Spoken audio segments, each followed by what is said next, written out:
Students, मैंने अपने last lecture में आपको डिफेक्ट्स के बारे में बताया था, जिसमें मैंने आपको स्टोइचियोमेट्रिक कंपाउंड्स बताए थे। स्टोइचियोमेट्रिक कंपाउंड्स वे कंपाउंड्स हैं जिसमें बैलेंस्ड केमिकल फार्मूले के अकॉर्डिंग एंटिटीज प्रेजेंट होती है, नंबर ऑफ एटम, आयंस और मॉलिक्यूल्स प्रेजेंट होते हैं। और इस प्रकार के कंपाउंड्स में दो प्रकार के डिफेक्ट थे, एक शॉर्टकी डिफेक्ट और फ्रैंकल डिफेक्ट था, जिसमें मैंने आपको शॉर्टकी डिफेक्ट एक्सप्लेन कर दिया था। इस डिफेक्ट में both cation and anion, cation और एनायन दोनों अपने लैटिस को छोड़कर चले जाते हैं, जिससे number of ions per unit volume क्या हो जाते हैं, कम हो जाते हैं, तो डेंसिटी क्या हो जाती है, डिक्रीज हो जाती है। और ये डिफेक्ट केवल उन क्रिस्टल्स में पाया जाता है जिनका कोऑर्डिनेशन नंबर ज्यादा होता है और केटायन और एनायन का साइज ऑलमोस्ट कैसा होता है, सेम होता है। तो इस प्रकार के क्रिस्टल्स में मैंने आपको डिफेक्ट्स में नाम बताए थे। NaCl बताया था मैंने आपको, KCl बताया था, CHCl बताया था, और एक्सेप्शनल में मैंने आपको AgBr बताया था। सिल्वर ब्रोमाइड में भी शॉर्टकी डिफेक्ट देखने को मिलता है।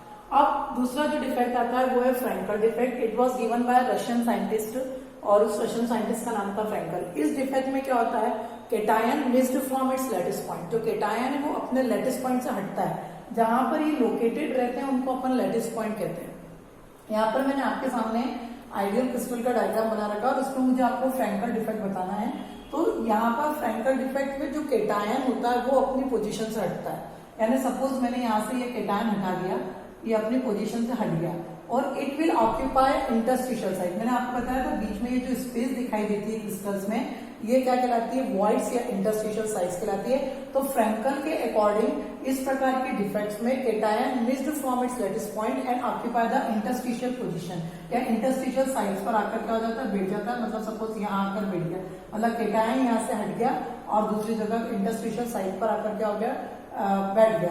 तो यहाँ पर क्वेश्चन ये उठता है कि केवल केटायन ही अपनी पोजीशन से क्यों हटता है, एनायन क्यों नहीं हटता है? क्योंकि मैं आपको पहले बता चुकी कि जो जब एटम, आयन से मॉलिक्यूल्स की पैकिंग होती है, तो पैकिंग होने के बाद उनके बीच में बहुत कम स्पेस बचती है। पैकिंग करते समय कुछ ना कुछ स्पेस बीच में जो छूटती है, वो स्पेस इतनी कम होती है, उसी स्पेस को हम इंटरस्टिशियल साइड्स या वॉइड्स कहते हैं।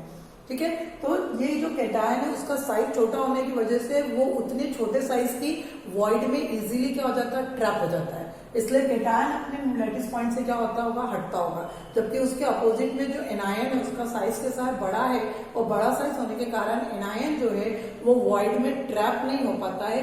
इसलिए एनायन अपनी पोजीशन पे ही रहता है, केटायन अपने लैटिस पॉइंट को छोड़कर किसी भी इंटरस्टिशियल साइड पर आकर क्या हो जाता है, बैठ जाता है। तो इस डिफेक्ट को हम क्या कहते हैं, फ्रैंकल डिफेक्ट कहते हैं। इस डिफेक्ट में भी क्रिस्टल इलेक्ट्रिकली न्यूट्रल ही रहता है, इलेक्ट्रिकली न्यूट्रल ही रहता है। क्यों? क्योंकि जितने केटायन और एनायन पहले थे उतने ही केटायन और एनायन अभी भी है। केटायन क्रिस्टल छोड़ के नहीं गया है, केटायन क्रिस्टल के अंदर ही है, पर लैटिस पॉइंट से हटकर इंटरस्टिशियल साइड पर आकर बैठ गया है। इस कारण नंबर ऑफ केटायंस और एनायंस सेम होने के कारण इलेक्ट्रिकल न्यूट्रलिटी क्रिस्टल की मेंटेन रहती है। बट थोड़ा सा इलेक्ट्रिकल कंडक्टिंग नेचर जो है वो क्रिस्टल का क्या हो जाता है, बढ़ जाता है। क्यों? क्योंकि जब ये केटायन उठकर यहाँ इंटरस्टिशियल साइड पर आया तो उसकी जगह होल क्रिएट हो गया। इस होल को हम होल भी बोलते हैं और एफ सेंटर्स भी बोलते हैं। ठीक है, क्या बोलते हैं उसको हम, होल या एफ सेंटर्स भी बोलते हैं। अब इस होल को भरने के लिए केटायन उठकर यहाँ चला जाएगा तो एक होल यहाँ क्रिएट हो जाएगा। इसको भरने के लिए एक केटायन उठकर यहाँ आ जाएगा। इस तरह से ये होल एक जगह से दूसरी जगह पर क्या होंगे, मूव करेंगे, जिससे क्रिस्टल में इलेक्ट्रिक करंट पास होने का रास्ता मिलेगा। तो कंडक्टिविटी थोड़ी सी क्या हो जाती है, बढ़ जाती है। तो फ्रैंकल डिफेक्ट में क्या होगा, केटायन अपने लैटिस पॉइंट को छोड़कर इंटरस्टिशियल साइड पर आकर बैठ जाता है, लेकिन उसके बावजूद भी क्रिस्टल की इलेक्ट्रिकल न्यूट्रलिटी मेंटेन रहती है। क्योंकि नंबर ऑफ केटायंस और एनायंस क्या होते हैं, सेम होते हैं, लेकिन थोड़ा सा इससे कंडक्टिविटी क्या हो जाती है, बढ़ जाती है। क्योंकि केटायन जहां से हटता है वहां पर होल क्रिएट हो जाता है। उस होल को भरने के लिए दूसरा केटायन उसकी पोजीशन पर आता है, तो उस केटायन की जगह पर होल क्रिएट हो जाता है। और इस तरह से पूरे क्रिस्टल में होल्स मूव करते हैं, जिसके पीछे पीछे करंट क्या होता है, मूव करता है। तो जो क्रिस्टल है उसकी कंडक्टिविटी क्या हो जाती है, बढ़ जाती है। अब ये जो डिफेक्ट है फ्रैंकल डिफेक्ट, ये किस प्रकार के कंपाउंड्स में देखने को मिलता है, क्रिस्टल्स में देखने को मिलता है। एक तो जिनका कोऑर्डिनेशन नंबर लो होता है, लो कोऑर्डिनेशन नंबर, जिनका कोऑर्डिनेशन नंबर क्या होता है, कम होता है, उन क्रिस्टल्स में। जैसे मैं आपके सामने देखूं, जिंक सल्फाइड, AgCl, AgBr और AgI। सिल्वर के जो हेलाइट्स हैं उनमें फ्रैंकल डिफेक्ट देखने को मिलता है।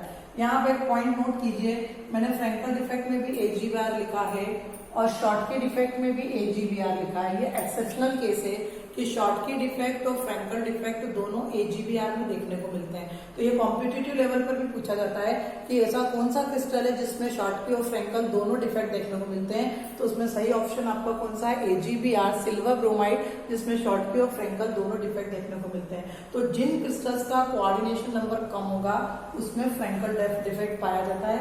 और दूसरा, size of anion is larger than cation, size of anion is larger than size of cation, larger than size of cation, size of cation। Anion का साइज केटायन से क्या होना चाहिए, बड़ा होना चाहिए। तो इस प्रकार के जब दो कंडीशन कोई भी क्रिस्टल फुलफिल करता है जिसका कोऑर्डिनेशन नंबर कम है और जिसमें एनायन का साइज उसके केटायन से बड़ा है, तो वहां पर कौन सा डिफेक्ट देखने को मिलता है, फ्रैंकल डिफेक्ट देखने को मिलता है। फ्रैंकल डिफेक्ट में डेंसिटी ऑफ क्रिस्टल पर कोई असर नहीं पड़ता है। The density of crystal does not change. Why? Because number of ions per unit volume क्या रहते हैं, सेम रहते हैं। वहां पर शॉर्टकी डिफेक्ट में केटायन और एनायन दोनों क्रिस्टल को छोड़कर चले जाते हैं, तो number of ions per unit volume क्या हो जाते हैं, कम हो जाते हैं, यानी मास कम होता है। मास कम होता है तो डेंसिटी डिक्रीज हो जाती है। लेकिन फ्रैंकल डिफेक्ट में जो केटायन है जो अपनी पोजीशन से हटा है वो क्रिस्टल छोड़ के नहीं गया, वो है कहाँ, क्रिस्टल के अंदर ही है।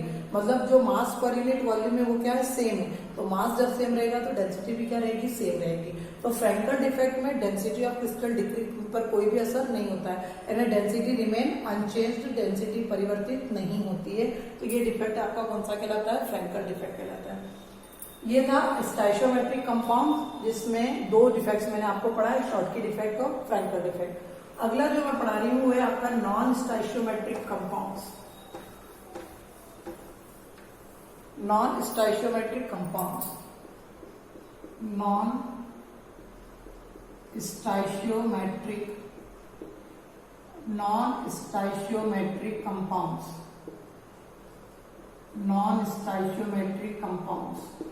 अब यहाँ पर पहले मैं आपको बता चुकी, नॉन स्टाइशियोमेट्रिक कंपाउंड यानी हमको जैसा बैलेंस्ड केमिकल फार्मूला दिखता है या दिखाया जाता है उसके अकॉर्डिंग उसके अंदर एटम, आयंस या मॉलिक्यूल्स प्रेजेंट नहीं होते हैं। या तो उसमें नंबर ऑफ पॉजिटिव आयंस कम हो जाएंगे या नंबर ऑफ नेगेटिव आयंस कम हो जाएंगे। दोनों में से कोई ना एक चीज क्या हो जाती है, कोई भी एक केटायन या एनायन क्या हो जाता है, कम, उसका परसेंटेज क्या रहता है, कम रहता है। तो ऐसे कंपाउंड्स को हम क्या कहते हैं, नॉन स्टाइशियोमेट्रिक कंपाउंड, जिसमें बैलेंस्ड केमिकल फार्मूले के according number of atom, ions या मॉलिक्यूल्स नहीं होते हैं। तो हम उनको क्या कहते हैं, स्टाइशियोमेट्रिक, नॉन स्टाइशियोमेट्रिक कंपाउंड। इसमें दो प्रकार का डिफेक्ट आपको देखने को मिलेगा। एक होता है metal access defect, metal access defect, metal access defect. और दूसरा जो डिफेक्ट आता है वो है metal deficiency defect, metal deficiency defect. ये आप इन दोनों डिफेक्ट्स को नाम से ही पहचान सकते हो। देखिए हम जो पढ़ रहे हैं वो आयोनिक क्रिस्टल्स के डिफेक्ट्स हैं। आयोनिक क्रिस्टल्स के डिफेक्ट में मेटल मतलब पॉजिटिवली चार्ज आयंस, ठीक है। तो मेटल यानी पॉजिटिवली चार्ज आयंस और एक्सेस मतलब ज्यादा, है ना। तो इसका क्या मतलब हुआ कि जब किसी क्रिस्टल में पॉजिटिव चार्जेस की संख्या क्या हो जाएगी, ज्यादा हो जाएगी, तो हम यानी केटायंस की संख्या क्या हो जाएगी, ज्यादा हो जाएगी, तो हम उसको क्या बोलेंगे, मेटल एक्सेस डिफेक्ट बोलेंगे। अब यहाँ पर है metal deficiency defects. Metal means positively charge ions means cation और डेफिशिएंसी मीन्स कमी आना, है ना। तो जब मेटल आयंस की संख्या यानी positively charge ions means cations की संख्या क्या हो जाएगी, कम हो जाएगी, तो उससे जो डिफेक्ट अराइज होगा उसको हम कहेंगे metal deficiency defect. Non stoichiometric compounds में दो प्रकार के डिफेक्ट है, एक है मेटल एक्सेस डिफेक्ट और दूसरा है metal deficiency defect. Metal access defect में नंबर ऑफ केटायंस जो होंगे वो इंक्रीज हो जाते हैं, तो उसको मेटल एक्सेस डिफेक्ट कहेंगे। और मेटल डेफिशिएंसी डिफेक्ट में नंबर ऑफ केटायंस डिक्रीज हो जाते हैं, कम हो जाते हैं, तो हम उसको कहते हैं मेटल डेफिशिएंसी डिफेक्ट, ठीक है। अब ऐसा मेटल एक्सेस डिफेक्ट यानी नंबर ऑफ केटायंस इंक्रीज कैसे होते हैं, उसके दो कारण हैं। एनायन जो है, एनायन वैकेंसीज, एनायन वैकेंसीज, और number 2 extra cation, extra cations occupy interstitial sites, है ना। मेटल एक्सिस डिफेक्ट के दो कारण हैं। पहला कारण एनायन वैकेंसीज और दूसरा क्या है, extra cation occupy the interstitial site. इसका क्या मतलब हुआ, जैसे मैंने आपके सामने यह क्रिस्टल बनाया है, A positive B negative, A positive B negative, B negative A positive, B negative A positive, ये मैंने आपके सामने क्रिस्टल बनाया, ठीक है। ये इस तरह से एक दूसरे से जुड़े हुए हैं, बीच में जो स्पेस आपको दिख रही है उसको अपन इंटरस्टिशियल स्पेस कहते हैं। अब एनायन वैकेंसीज का मतलब क्या हुआ कि एनायन की जगह खाली हो गई, यानी एनायन ने अपनी जगह क्या कर दी, खाली कर दी। एनायन जब अपनी जगह खाली कर देगा तो यहाँ पर कैटायन क्या हो गए, ज्यादा हो गए, और एनायन क्या हो गए, कम हो गए। तो हम इसको क्या बोलेंगे, एनायन वैकेंसीज के कारण नंबर ऑफ कैटायंस क्या हो गए, बढ़ गए। तो हम उस डिफेक्ट को क्या बोलेंगे, एनायन वैकेंसीज के कारण जो डिफेक्ट हुआ उसको अपन बोलेंगे मेटल एक्सिस डिफेक्ट, ठीक है। एनायन वैकेंसीज मतलब एनायन अपनी जगह से चला जाएगा तो उसकी जगह पर क्या हो जाएगा, होल क्रिएट हो जाएगा, और नंबर ऑफ कैटायंस जो हैं, यहाँ पर पहले 4 कैटायन और 4 एनायन थे, अब एनायन अपनी जगह छोड़कर चला गया तो एक कैटायन कितने हो गए, 4, और एनायन कितने हो गए, 3। तो कैटायन की संख्या क्या हो गई, ज्यादा हो गई, यानी पॉजिटिव चार्ज की संख्या क्या हो गई, ज्यादा हो गई। तो हम उसको क्या बोलेंगे, मेटल एक्सिस डिफेक्ट बोलेंगे। इसका बहुत अच्छा सा एग्जांपल मैं यहाँ पर आपको एक्सप्लेन करती हूँ कि जब हम NaCl के क्रिस्टल को हम हमारे घर में जो नमक खाते हैं उसको NaCl या रॉक सॉल्ट कहते हैं, ठीक है। जब हम इस नमक के क्रिस्टल को सोडियम की वेपर्स में हीट करते हैं, इसके वेपर्स में, यानी वो सोडियम की वेपर्स आ रही है और उसके अपन उसमें हमने सोडियम क्लोराइड को क्या करा, गर्म करा, तो जो सोडियम क्लोराइड है वो हमको पिंक कलर का दिखाई देता है। कैसा दिखाई देता है, पिंक। उसका कारण क्या है, ये सोडियम क्लोराइड का क्रिस्टल है, NaCl का क्रिस्टल है। आप इसको सोडियम की वेपर्स में क्या कर रहे हैं, गर्म कर रहे हैं। सोडियम वेपर्स में क्या कर रहे हैं आप, यहाँ पूरे इसमें सोडियम की वेपर्स आ रही है, ठीक है। तो क्या होगा, आपको मालूम है वेपर्स को जब सरफेस मिलती है तो कूल डाउन हो जाती है, तो ये सोडियम की वेपर जब NaCl के क्रिस्टल पर जाएगी तो वहां पर क्या हो जाएगी, ठंडी हो जाएगी। ठंडी होने का मतलब क्रिस्टल पर sodium atom, sodium atom, sodium atom, पूरे क्रिस्टल पर सोडियम एटम डिपॉजिट हो जाएंगे। अंदर कौन है क्रिस्टल के अंदर, Na पॉजिटिव और Cl नेगेटिव है, और बाहर की तरफ कौन है, सोडियम एटम है, ठीक है। तो बाहर की तरफ क्लोराइड आयन का कंसंट्रेशन क्या है, कम है, और क्रिस्टल के अंदर क्लोराइड आयन का कंसंट्रेशन क्या है, ज्यादा है। जब आप सोडियम क्लोराइड के क्रिस्टल को सोडियम वेपर्स के एटमॉस्फेयर में हीट करते हो तो हमको पिंक कलर का दिखाई देता है, या येलो कलर का दिखाई देता है। क्यों दिखाई देता है येलो कलर का, कि जब आप उसको गर्म करते हो तो सोडियम जो एटम है, एटम के फॉर्म में, वो इसके सरफेस पर क्या हो जाएंगे, डिपॉजिट हो जाएंगे। अब सरफेस पर Cl नेगेटिव आयन का कंसंट्रेशन क्या है, कम है, और बाहर अंदर क्या है, ज्यादा है, तो डिफ्यूजन होगा। डिफ्यूजन में क्या होता है, हायर कंसंट्रेशन से लोअर कंसंट्रेशन की तरफ मूव करते हैं। तो ये जो क्लोराइड आयन्स हैं ये क्रिस्टल के अंदर से सरफेस के ऊपर डिफ्यूज हो जाते हैं, है ना। अब क्लोराइड आयन यहाँ से हटेगा तो उसकी जगह क्या बन जाएगा, होल बन जाएगा। क्लोराइड आयन कहाँ चला गया, डिफ्यूज होकर सरफेस पे चला गया, और उसकी जगह पर क्या क्रिएट हो गया, होल क्रिएट हो गया। अब क्लोराइड आयन जब सरफेस पर जाता है तो ये सोडियम से कंबाइन होने की कोशिश करता है, लेकिन सोडियम इससे कंबाइन कब होगा, जब सोडियम के ऊपर एक पॉजिटिव चार्ज आएगा, तब पॉजिटिव नेगेटिव आपस में कंबाइंड होकर क्या बनाएंगे, NaCl बनाएंगे। पर उसमें क्या होता है, सोडियम जब कंबाइंड होने की कोशिश करता है, सोडियम सबसे पहले अपने आप को किसमें कन्वर्ट करता है, Na पॉजिटिव में कन्वर्ट करता है। अब Na पॉजिटिव में कन्वर्ट कर रहा है मतलब एक इलेक्ट्रॉन छोड़ रहा है, तो वो इलेक्ट्रॉन कहाँ डिफ्यूज हो जाता है, एनायन की वैकेंसी पर आकर इलेक्ट्रॉन डिफ्यूज हो जाता है। तो इलेक्ट्रॉन जो है वो इसके अंदर आकर क्या हो गया, ट्रैप हो गया। जब इलेक्ट्रॉन एनायन की वैकेंसी में ट्रैप होता है तो उसको हम कहते हैं एफ सेंटर्स, और इस एफ सेंटर्स की वजह से क्रिस्टल का कलर कैसा दिखाई देता है, येलो कलर दिखाई देता है। ये क्रिस्टल को क्या प्रोवाइड करता है, येलो कलर दिखता है। तो ये जो एनायन वैकेंसीज हैं उसका कारण क्या है कि एनायन क्रिस्टल में से डिफ्यूज होकर सरफेस पर आ जाता है, सरफेस पे प्रेजेंट एटम के साथ कंबाइन करता है, तो एटम अपना इलेक्ट्रॉन छोड़ता है, तो इलेक्ट्रॉन जो है वो एनायन की पोजीशन पर आकर क्या हो जाता है, ट्रैप हो जाता है। और जब इलेक्ट्रॉन एनायन वैकेंसीज में आकर ट्रैप होता है तो हम उसको एफ सेंटर्स कहते हैं, और ये एफ सेंटर्स जो होते हैं वो क्रिस्टल को कलर प्रोवाइड करते हैं। यही वजह है कि आपका जो सोडियम क्लोराइड का क्रिस्टल है, जब आप उसको सोडियम वेपर्स में गर्म करते हैं तो वो हमको येलो कलर का दिखाई देता है। Same logic will apply in case of LiCl। Lithium chloride के क्रिस्टल को जब आप लिथियम की वेपर्स में गर्म करेंगे तो ये आपको पिंक कलर का दिखाई देगा।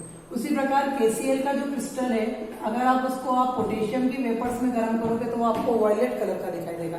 सबके पीछे लॉजिक एक ही है कि जो क्लोराइड आयंस है यानी जो नेगेटिवली चार्ज आयंस है मतलब एनायंस है, वो सरफेस क्रिस्टल के अंदर से सरफेस पर डिफ्यूज होते हैं। जब वो सरफेस पर डिफ्यूज होते हैं तो क्रिस्टल के अंदर एनायन की जगह होल क्रिएट हो जाता है। उस होल को फुल करने के लिए इलेक्ट्रॉन ट्रैप हो जाता है, और इलेक्ट्रॉन ट्रैप होने को क्या बोलते हैं, एफ सेंटर। ये एफ सेंटर जो होते हैं वो क्रिस्टल को कलर प्रोवाइड करते हैं। इस कारण ये आपको क्रिस्टल्स कैसा दिखाई देता है, कलर दिखाई देता है। तो एनायन वैकेंसीज के कारण नंबर ऑफ पॉजिटिव आयंस क्या हो गए, बढ़ गए। इस कारण इसको अपन क्या बोलते हैं, मेटल एक्सिस डिफेक्ट कहते हैं।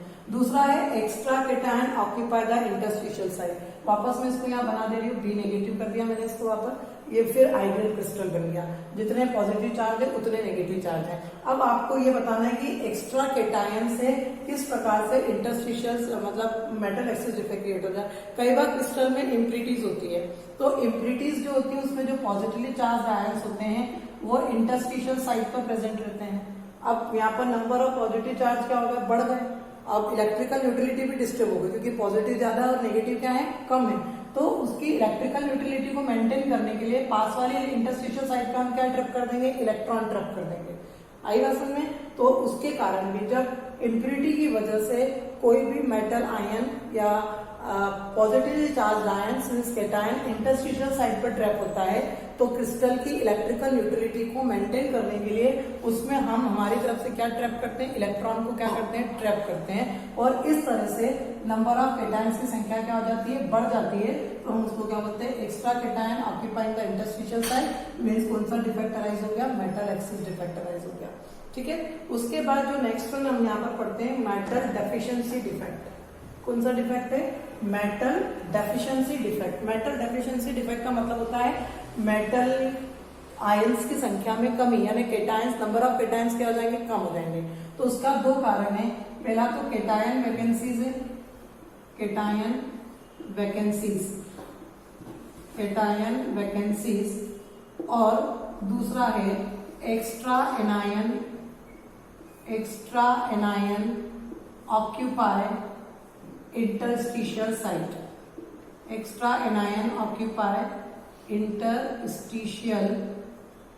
Interstitial site. ठीक है। अब यहाँ पर केटायन वैकेंसीज है। मैंने अभी आपको इसके पहले एक एग्जांपल बताया था FeO का। इसको हम फेरस ऑक्साइड कहते हैं। क्या कहते हैं इसको हम, फेरस ऑक्साइड कहते हैं। फेरस ऑक्साइड मतलब फेरस यानी Fe के ऊपर 2 पॉजिटिव चार्ज है और ऑक्साइड के ऊपर 2 नेगेटिव चार्ज है। तो 2 पॉजिटिव 2 नेगेटिव को क्या कर देगा, कैंसिल कर देगा। तो ये क्या बन जाएगा, फेरस। मतलब इसका कहने का ये मतलब हुआ कि फेरस ऑक्साइड में जितने भी पॉजिटिवली चार्ज आयन होंगे उसके ऊपर +2 चार्ज होगा। कौन सा चार्ज होगा, +2 चार्ज होगा। अब केटायन वैकेंसीज है। मैं यहाँ पर आपको एग्जांपल बता रही हूँ। Fe2 पॉजिटिव, O के ऊपर 2 नेगेटिव, Fe2 पॉजिटिव, O के ऊपर 2 नेगेटिव, O के ऊपर 2 negative, Fe2 positive, O2 negative, Fe2 positive. ये क्रिस्टल है आपका, आयरन ऑक्साइड का क्रिस्टल है। इसमें सारे आयंस जो है, आयरन आयंस जो है उनके ऊपर +2 चार्ज है। कौन सा चार्ज है, +2 चार्ज है। अब केटायन वैकेंसीज है। केटायन वैकेंसीज मतलब यहाँ पर एनायन वैकेंसीज था, तो एनायन अपनी जगह छोड़कर चला जा रहा था। अब केटायन वैकेंसीज मतलब केटायन अपनी जगह छोड़कर चला जाएगा। सपोज मैंने यहाँ से ये केटायन को हटा दिया, कितने पॉजिटिव चार्ज कम हो गए, +2 पॉजिटिव चार्ज कम हो गए। अब उन +2 पॉजिटिव चार्ज को कम करने के लिए क्या करना पड़ेगा, ये जो दूसरे Fe2 पॉजिटिव आयंस हैं उनको अपना एक पॉजिटिव चार्ज बढ़ाना पड़ेगा, है ना। आपको पता है आयरन की 2 ऑक्सीडेशन स्टेट होती है, +2 और एक +3, है ना।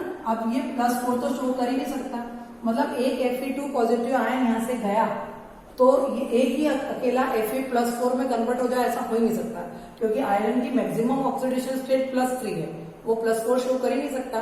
तो वो जो 2 पॉजिटिव चार्ज कम हुए उसको कौन बैलेंस करेगा, 2 आयरन एटम बैलेंस करेंगे।